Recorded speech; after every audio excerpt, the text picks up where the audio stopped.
Bonjour à tous, aujourd'hui, troisième dimanche ordinaire. Nous prierons particulièrement pour Benoît Scholtissen, pour Madi Focroul, dont c'est la messe anniversaire, José Labeille et défunt de la famille Labeille-Bastin, pour Josette Simenon-Mordant, dont c'est la messe anniversaire, et Mathieu Mordant.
Frères et sœurs, voici plus de 2000 ans, des pécheurs ont fait une rencontre qui a bouleversé leur vie.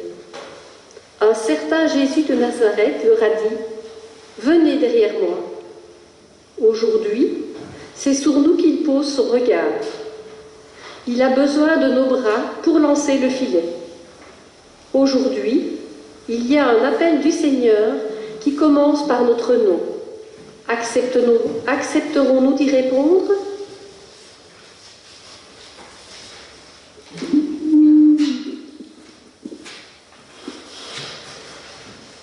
Ce dimanche, ce troisième dimanche de l'année, ordinaire de l'année, est le dimanche de la parole.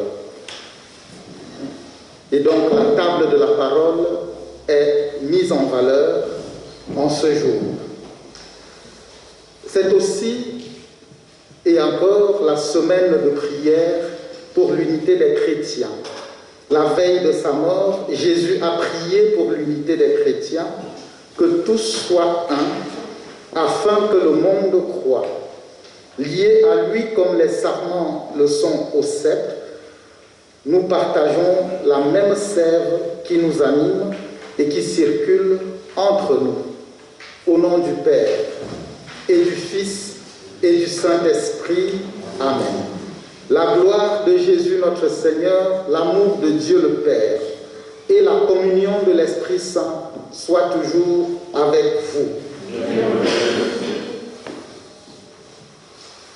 Frères et sœurs, la marche vers l'unité est ardue. Il arrive que nous soyons lents sur ce chemin. Demandons pardon à Dieu.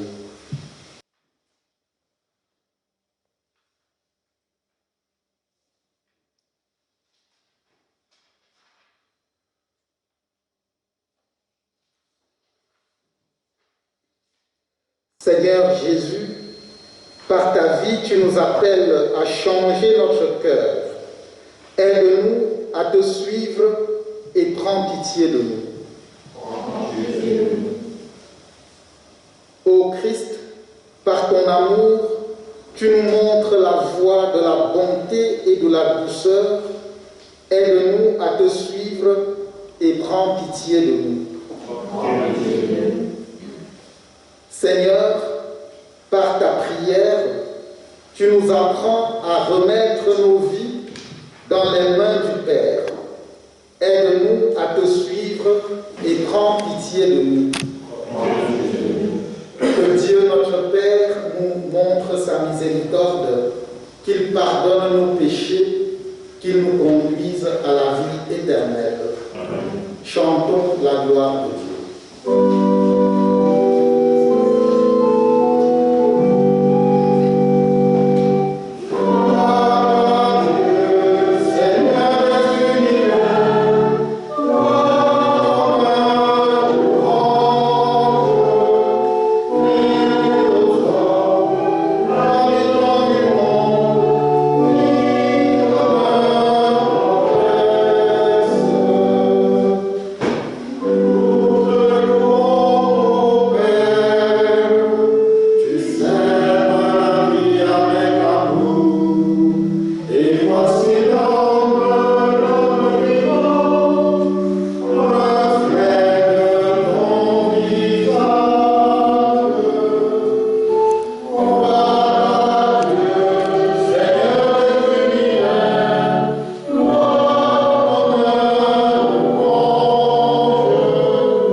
Lecture du livre de Jonas. La parole du Seigneur fut adressée de nouveau à Jonas. Lève-toi, va à Ninive, la grande ville païenne, proclame le message que je te donne sur elle. Jonas se leva et partit pour Ninive, selon la parole du Seigneur. Or, Ninive était une ville extraordinairement grande. Il fallait 3 jours pour la traverser. Jonas la parcourut une journée à peine en proclamant « Encore 40 jours et Ninive sera détruite ». Aussitôt les gens de Ninive crurent en Dieu. Ils annoncèrent un jeûne, et tous, du plus grand au plus petit, se vêtirent de toile à sac. En voyant leur réaction et comment ils se détournaient de leur conduite mauvaise, Dieu renonça au châtiment dont il les avait menacés. Parole du Seigneur. Nous rendons grâce à Dieu.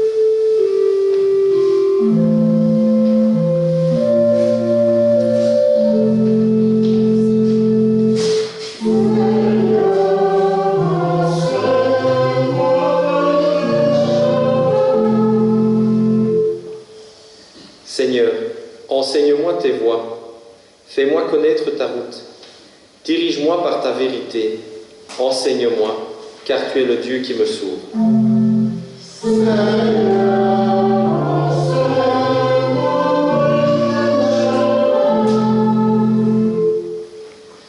Rappelle-toi, Seigneur, ta tendresse, ton amour qui est de toujours. Dans ton amour, ne m'oublie pas, en raison de ta bonté, Seigneur.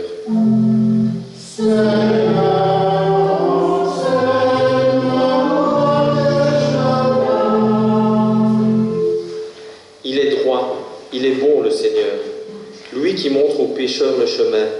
Sa justice dirige les hommes, il enseigne aux humbles son chemin.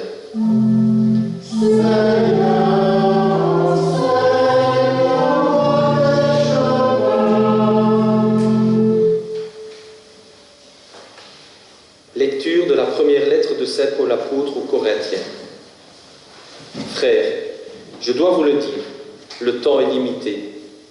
Dès lors, que ceux qui ont une femme soient comme s'ils n'avaient pas de femme, ceux qui pleurent comme s'ils ne pleuraient pas, ceux qui ont de la joie comme s'ils n'en avaient pas, ceux qui font des achats comme s'ils ne possédaient rien, ceux qui profitent de ce monde comme s'ils n'en profitaient pas vraiment, car il passe ce monde tel que nous le voyons. Parole du Seigneur. Nous rendons grâce à Dieu.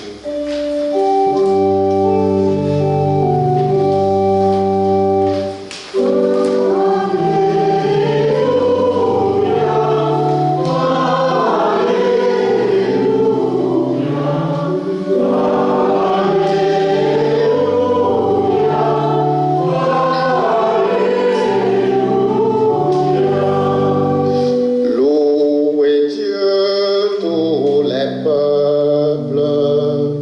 Louez Dieu, tous les peuples. Chantez sa grande gloire.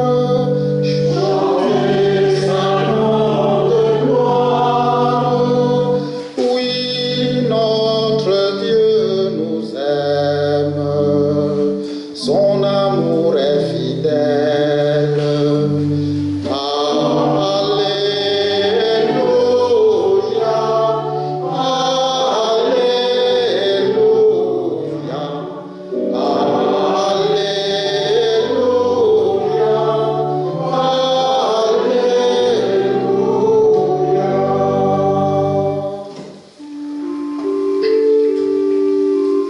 Le Seigneur soit avec vous et avec votre esprit. Évangile de Jésus-Christ selon saint Marc. Gloire à toi, Seigneur. Après l'arrestation de Jean le Baptiste, Jésus partit pour la Galilée proclamer l'évangile de Dieu. Il disait: les temps sont accomplis, le règne de Dieu est tout proche. Convertissez-vous et croyez à l'évangile. Passant le long de la mer de Galilée, Jésus vit Simon et André, le frère de Simon, en train de jeter les filets dans la mer, car ils étaient des pêcheurs. Il leur dit: venez à ma suite, je vous ferai devenir pêcheurs d'hommes. Aussitôt, laissant leurs filets, ils le suivirent. Jésus avança un peu et il vit Jacques, fils de Zébédée, et son frère Jean, qui étaient dans la barque et réparaient les filets. Aussitôt, Jésus les appela. Alors, laissant dans la barque leur père Zébédée avec ses ouvriers, ils partirent à sa suite. Chantez le Seigneur par les hymnes, car il a fait des merveilles. Chantez le Seigneur terre entière. Alléluia, Alléluia.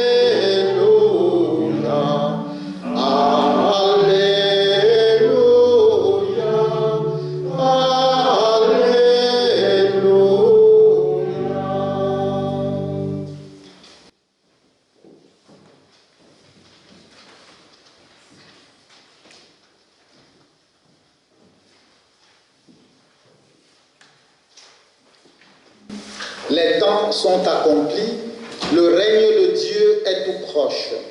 Convertissez-vous et croyez à l'Évangile. Tels sont les premiers mots prononcés par Jésus au tout début de son ministère, selon l'Évangile de Marc. Des termes qui traduisent l'imminence d'un monde nouveau. Cette idée de la fin d'une ère et de la proximité des temps nouveaux est aussi présente dans l'exhortation que Paul adresse aux chrétiens de Corinthe dans la deuxième lecture. Frères, je dois vous le dire, le temps est limité, car il passe ce monde tel que nous le voyons. D'après ces propos de Jésus et de Paul, nous sommes au seuil d'un monde nouveau, celui que promettait le prophète Isaïe. Voici que je vais créer des cieux nouveaux et une terre nouvelle, disait Dieu à travers la bouche du prophète Isaïe. C'est une bonne nouvelle pour toute l'humanité, une bonne nouvelle pour chacun d'entre nous, car il s'agit de l'avènement d'un monde d'amour, de justice et de paix. Dans ce monde, comme le dit Isaïe, le prophète, le loup habitera avec l'agneau, le léopard se couchera près du chevreau, le veau et le lionceau seront nourris ensemble, un petit garçon les conduira. La vache et l'ours auront même pâturage, leurs petits auront le même gîte. Le lion, comme le bœuf, mangera du fourrage. Le nourrisson s'amusera sur le nid du cobra, sur le trou de la vipère, l'enfant étendra la main.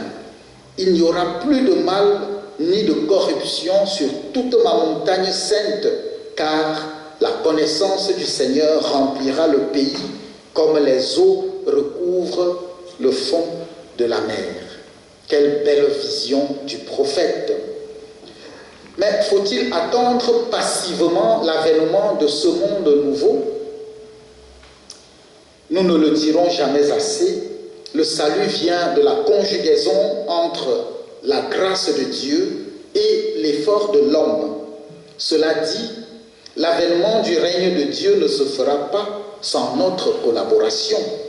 Non pas que Dieu ne puisse réaliser son projet sans nous, mais parce qu'il veut, pour notre bonheur, que nous soyons ses collaborateurs dans la création de ce monde nouveau. Alors vient spontanément à l'esprit la question de savoir ce que nous devons faire pour participer au projet de Dieu. La réponse de Jésus se décline en deux exhortations. Premièrement, convertissez-vous et croyez à l'Évangile. Et en deuxième lieu, devenez des pêcheurs d'hommes. La conversion, notre conversion, est la première démarche à faire pour participer à la création d'un monde nouveau. La conversion était autrefois comprise simplement comme le fait pour un humain d'adhérer à la foi en Dieu. D'ailleurs, aujourd'hui encore, on entend parfois dire ou parler des nouveaux convertis. Cela voudrait dire pour les chrétiens que la conversion n'est plus nécessaire, ce qui est faux. La conversion signifie avant tout un changement de regard sur le monde et sur les personnes. L'homme converti est celui qui sait voir avec le regard de Dieu. Je peux être chrétien et même aller à la messe tous les jours si je ne laisse pas le Christ m'habiter pour m'aider à changer mon regard sur les événements et sur mon semblable, eh bien, je demeure loin de Dieu. Jonas, par exemple, le prophète, tout prophète qu'il était, avait besoin de conversion.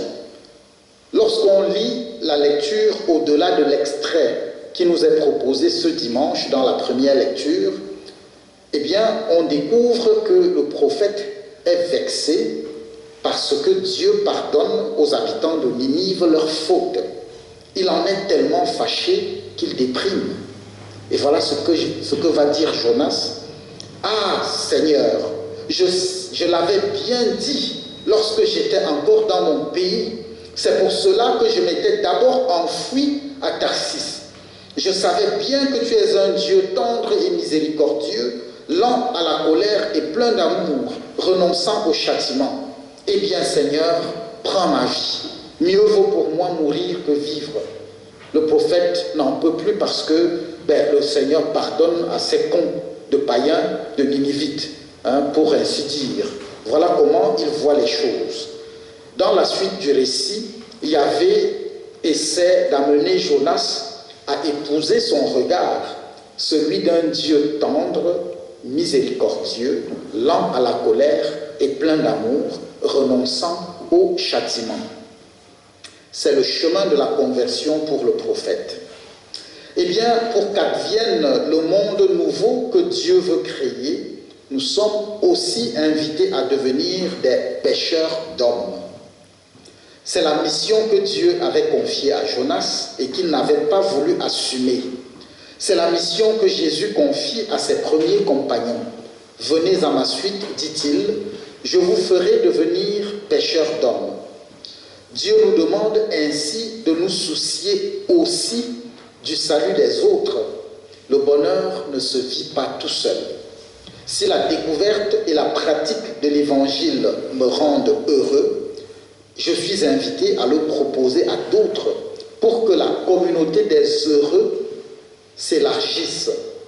Être pêcheur d'hommes, c'est changer ma manière de vivre. C'est vivre de manière à susciter l'attention et l'intérêt des personnes que je côtoie sur ce qui constitue mon secret. Une vie d'évangile est forcément attrayante et contagieuse. C'est cela être des pêcheurs d'hommes. Je ne voudrais pas laisser l'impression d'être naïf. Vivre l'évangile est exigeant. C'est un chemin parsemé d'embûches. Parfois on y trébuche et on tombe. Mais l'important aux yeux de Dieu, c'est que nous ne restions pas couchés. C'est aussi cela la conversion. Savoir se relever pour continuer la marche. Que le Seigneur se tienne à nos côtés pour faire avec nous ce chemin.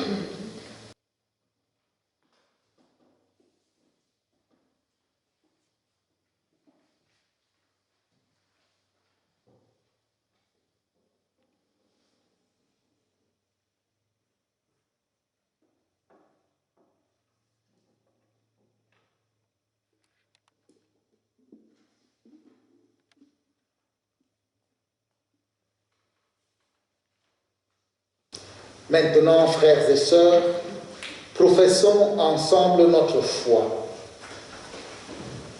Je crois en Dieu, le Père Tout-Puissant, Créateur du ciel et de la terre, et en Jésus-Christ, son Fils unique, notre Seigneur, qui a été conçu du Saint-Esprit, est né de la Vierge Marie, a souffert sous Ponce Pilate, a été crucifié, est mort, a été enseveli, est descendu aux enfers, le troisième jour est ressuscité des morts, est monté aux cieux, est assis à la droite de Dieu le Père Tout-Puissant, d'où il viendra juger les vivants et les morts.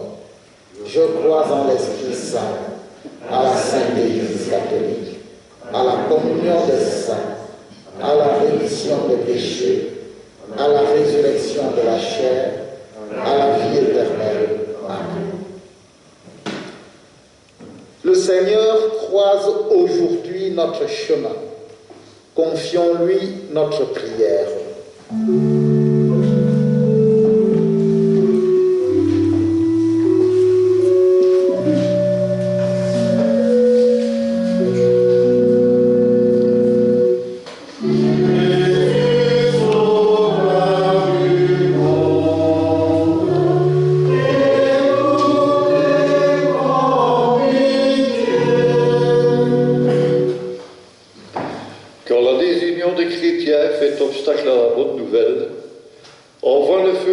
esprit et suscite dans ton Église des femmes et hommes qui travaillent pour la communion, Seigneur. Nous t'en prions.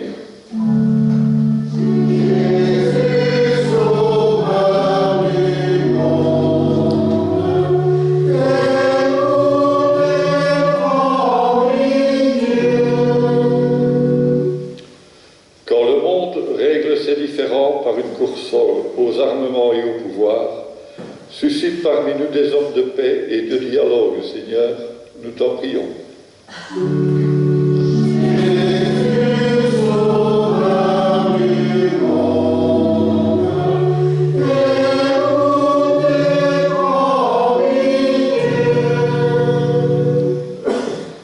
Quand les personnes âgées, isolées ou malades, vivent avec difficulté ce temps de crise, que ta parole de tendresse les rejoigne à travers notre présence à leur côté, Seigneur. Nous t'en prions.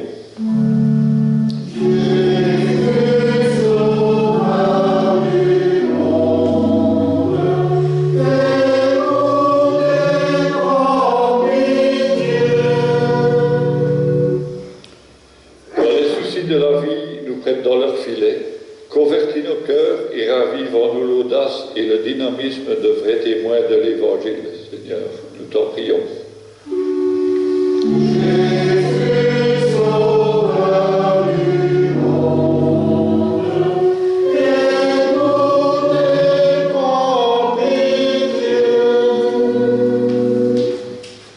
Dieu notre Père, dans ton amour infini, tu accueilles nos prières. Donne-nous de participer à l'avènement de ton règne. Nous te le demandons par Jésus, ton Fils, notre Seigneur. Amen.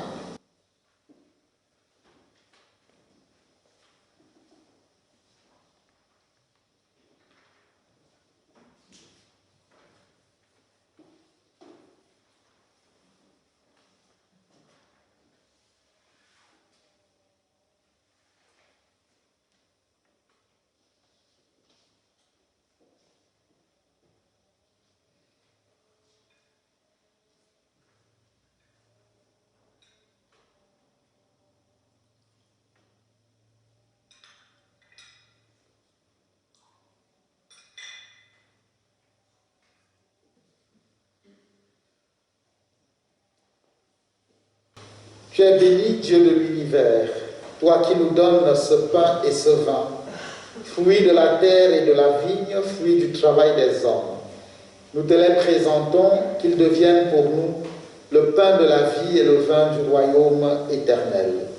Béni soit Dieu maintenant et toujours. Par l'unique sacrifice de Jésus, ton Fils bien-aimé, tu t'es acquis, Père très bon, un peuple de fils. À nous qui sommes ton Église en ce temps, accorde l'unité et la paix. Par Jésus, le Christ, notre Seigneur. Amen.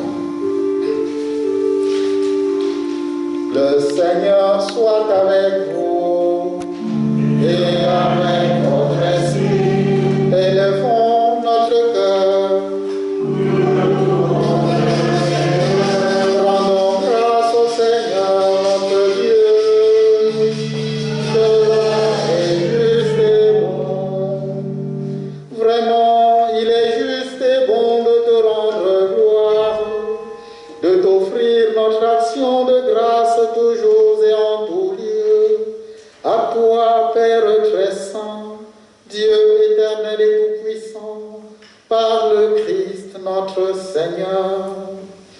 Dans le mystère de sa Pâque, il a fait une œuvre merveilleuse, car nous étions esclaves de la mort et du péché, et nous sommes appelés à partager sa gloire. Nous portons désormais ces noms glorieux, nation sainte, peuple racheté, race choisie, sacerdoce royal. Nous pouvons annoncer au monde les merveilles que tu as accomplies, toi qui nous fais passer des ténèbres à ton admirable lumière. C'est pourquoi avec les anges et les archanges, avec les puissances d'en haut et tous les esprits bienheureux, nous chantons l'hymne de ta gloire, et sans fin nous proclamons.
Nous te glorifions, Père très saint.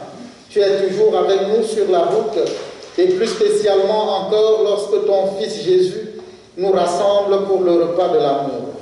Comme autrefois pour les disciples d'Emmaüs, il explique pour nous l'Écriture et nous partage le pain. C'est pourquoi nous te prions, Père Tout-Puissant, envoie ton esprit sur ce pain et ce vin, afin que le Christ Jésus réalise au milieu de nous la présence de son corps et de son sang.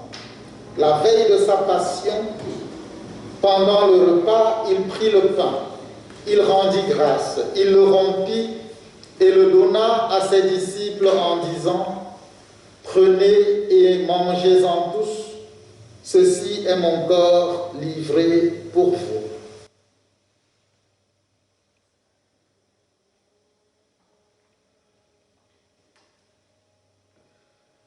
De même, à la fin du repas, il prit la coupe remplie de vin. Il rendit grâce et la donna à ses disciples en leur disant : « Prenez et buvez-en tous, car ceci est la coupe de mon sang, le sang de l'alliance nouvelle et éternelle, qui sera versé pour vous et pour la multitude en rémission des péchés. Vous ferez cela en mémoire de moi. »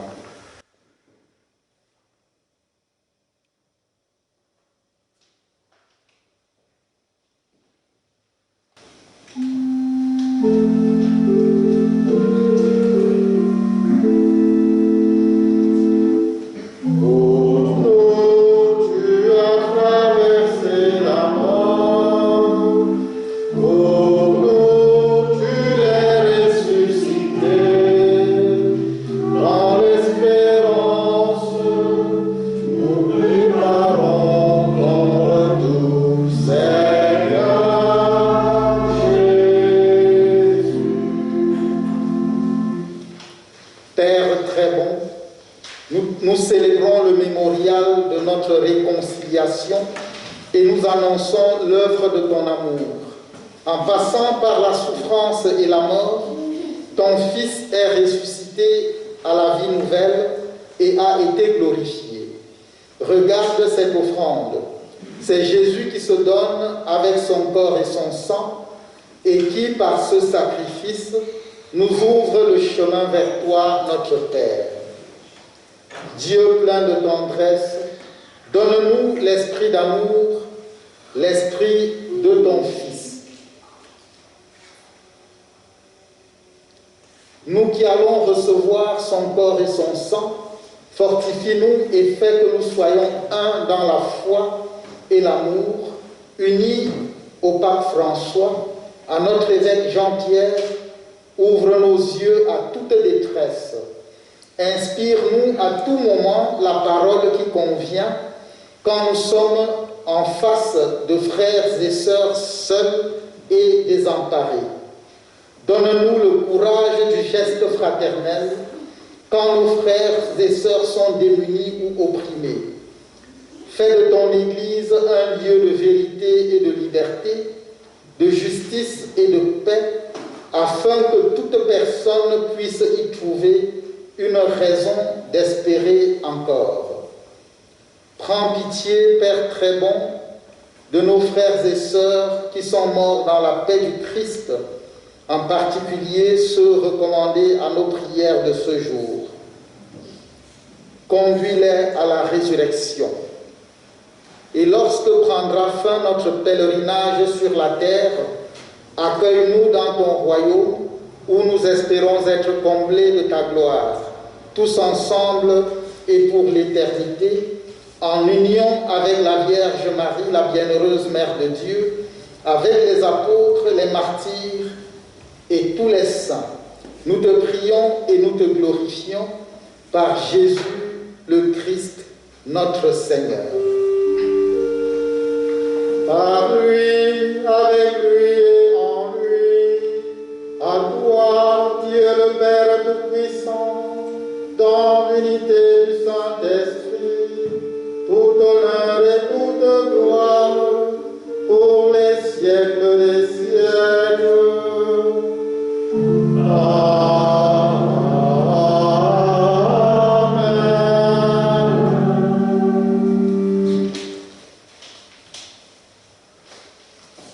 Nous sommes les enfants d'un même Père et c'est le même Esprit qui nous a réunis. Avec foi, avec confiance, nous pouvons dire ensemble: Notre Père qui es aux cieux, que ton nom soit sanctifié, que ton règne vienne, que ta volonté soit faite sur la terre comme au ciel. Donne-nous aujourd'hui notre pain de ce jour. Pardonne-nous nos offenses, comme nous pardonnons aussi à ceux qui nous ont offensés. Et ne nous laisse pas entrer en tentation, mais délivre-nous du mal. Car c'est à toi qu'appartiennent le règne, la puissance et la gloire, pour les siècles des siècles. Seigneur Jésus, tu as dit à tes apôtres: je vous laisse la paix, je vous donne ma paix. Oui Seigneur, lorsque nous sommes ébranlés par la crise sanitaire, que ton amour vienne nous réconforter. Lorsque ton Église est divisée, que ton esprit vienne nous apprendre à marcher vers l'unité. Donne-nous ta paix, toi qui es notre Dieu pour les siècles des siècles. Amen. Que la paix du Seigneur soit toujours avec vous et avec votre esprit. Frères et sœurs, dans la charité du Christ, manifestons un signe de paix à nos frères, à nos frères.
Jésus nous invite à son repas. Le voici, l'agneau de Dieu, celui qui enlève le péché du monde. Seigneur, je ne suis pas digne de te recevoir, mais dis seulement une parole que je serai guéri.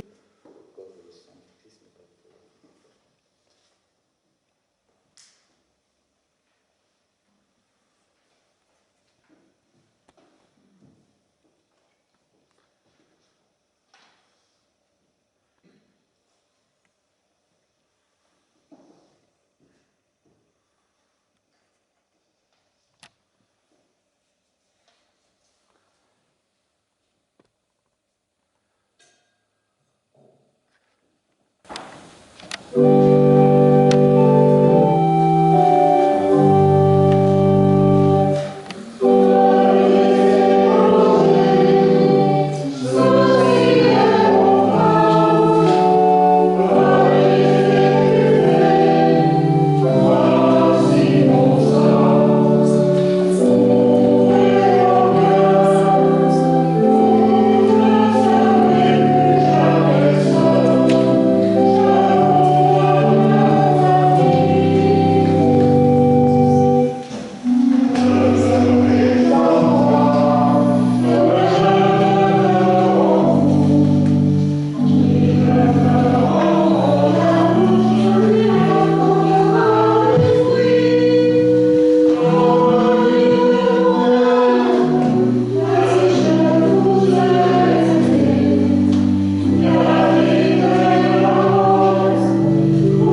Seigneur confie à notre communauté les enfants qui s'éveillent à la foi et qui ont besoin d'être accompagnés dans leur découverte de l'Évangile, de la prière, de l'Eucharistie.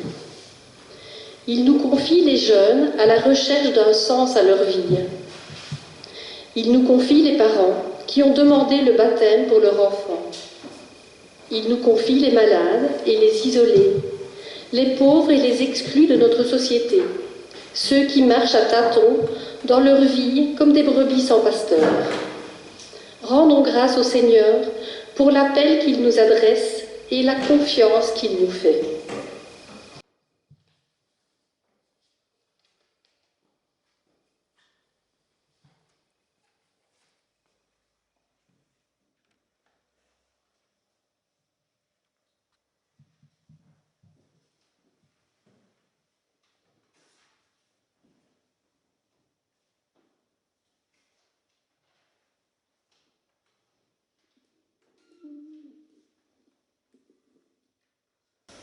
Prions encore le Seigneur.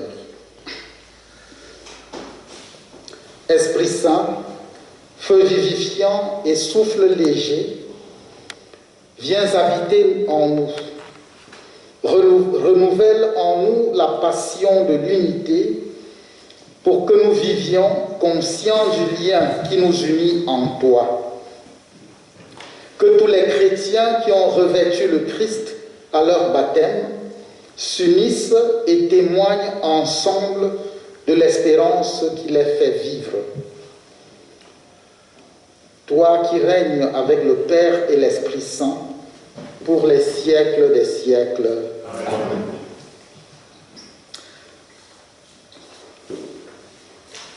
Eh bien, l'une ou l'autre annonce avant de nous séparer. À partir de demain, lundi, l'église de Michereau sera inaccessible parce qu'il y aura des travaux et cela va durer 15 jours environ, donc jusqu'au 6 février. Eh bien, le temps de prière et l'Eucharistie prévus à l'église de Michereau seront provisoirement transférés à la chapelle de Féché. Eh bien, les paroissiens vont s'organiser pour un covoiturage pour ceux qui ont de la difficulté à se rendre à Féché. Retenons donc que cette semaine encore, il y a chaque jour à 18h une célébration eucharistique. Ce sera dans la chapelle de Féché. Et pour ceux qui souhaitent suivre notre célébration, eh bien, il suffira de se rendre sur YouTube. J'ajoute aussi et déjà que puisque la situation présente dure, nous avions espéré que les choses s'arrangeraient très vite. Puisque ça dure et que le dernier comité de concertation n'a pas apporté de changement, eh bien l'équipe pastorale a pensé qu'il faudrait remettre les célébrations dominicales. Donc, on va à partir du week-end prochain reprendre nos célébrations dominicales, mais avec 15 personnes, bien sûr. Les choses sont organisées de façon que dans chacune de nos communautés, il y ait la possibilité pour un grand nombre de participer à l'Eucharistie. Et pour Évigné, bien sûr, on va garder une Eucharistie mensuelle, comme c'était le cas déjà par le passé. Le Seigneur soit avec vous. Que le Dieu de la paix et de l'unité vous bénisse, lui qui est Père, Fils et Saint-Esprit. Amen. Allez dans la paix du Christ, nous rendons grâce. Je profite de l'occasion pour remercier tous ceux qui ont préparé cette célébration. Tout d'abord, la petite chorale qui a animé la messe. Merci à l'équipe relais qui s'est mobilisée. Merci à nos techniciens qui sont toujours là, toujours fidèles. Merci aux lecteurs. Merci à vous tous. Bon dimanche.